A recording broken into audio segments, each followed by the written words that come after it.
করেছিলাম আবু দাউদ শরীফের 495 নম্বর হাদিস।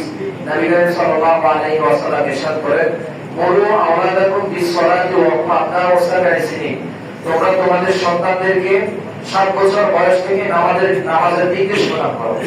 অর্থাৎ 7 বছর বয়স থেকে তাদেরকে নামাজ শিখাতে হবে, নামাজের জন্য আদেশ করতে হবে, মসজিদে নিয়ে আসতে হবে। এই কাজগুলো আমরা করবো যাতে করে তারা আস্তে আস্তে কি হয়, মসজিদের প্রতি অনুগত হয়, অভ্যস্ত হয়। আল্লাহ তাআলা তৌফিক দান করুন।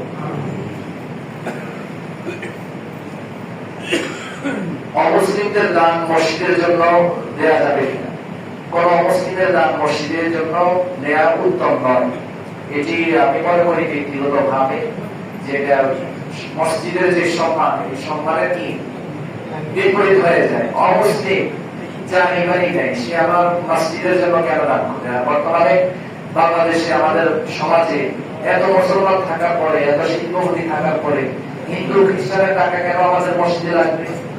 এটার কোনো যৌক্তিকতা নেই। কাজে এই ধরনের দান গ্রহণ না করাটাই উত্তম মনে করি।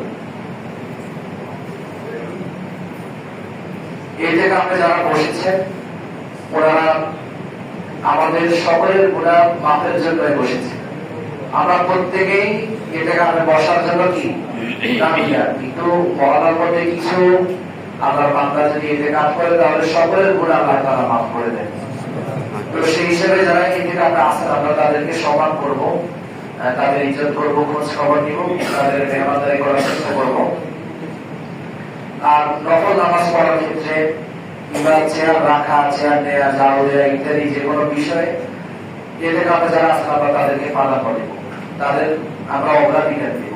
চেয়ার নিয়ে, বসা নিয়ে, ঝাড়ু নিয়ে ইত্যাদি যে কোনো বিষয় নিয়ে তাদের সাথে যেন আমরা কোনো ধরনের বাধাবাধিতে না পাই। আমরা সর্বোচ্চ তাদেরকে মসজিদের প্রায়োরিটি দেব, যেহেতু তারা আমাদের কি দায়িত্বটাই পালন করছে। এই বিষয়ে আমরা খেয়াল রাখি। আমরা তারা যে কথাগুলো বলেছে আমাদের সবাইকে আমল করার তৌফিক দান করুন।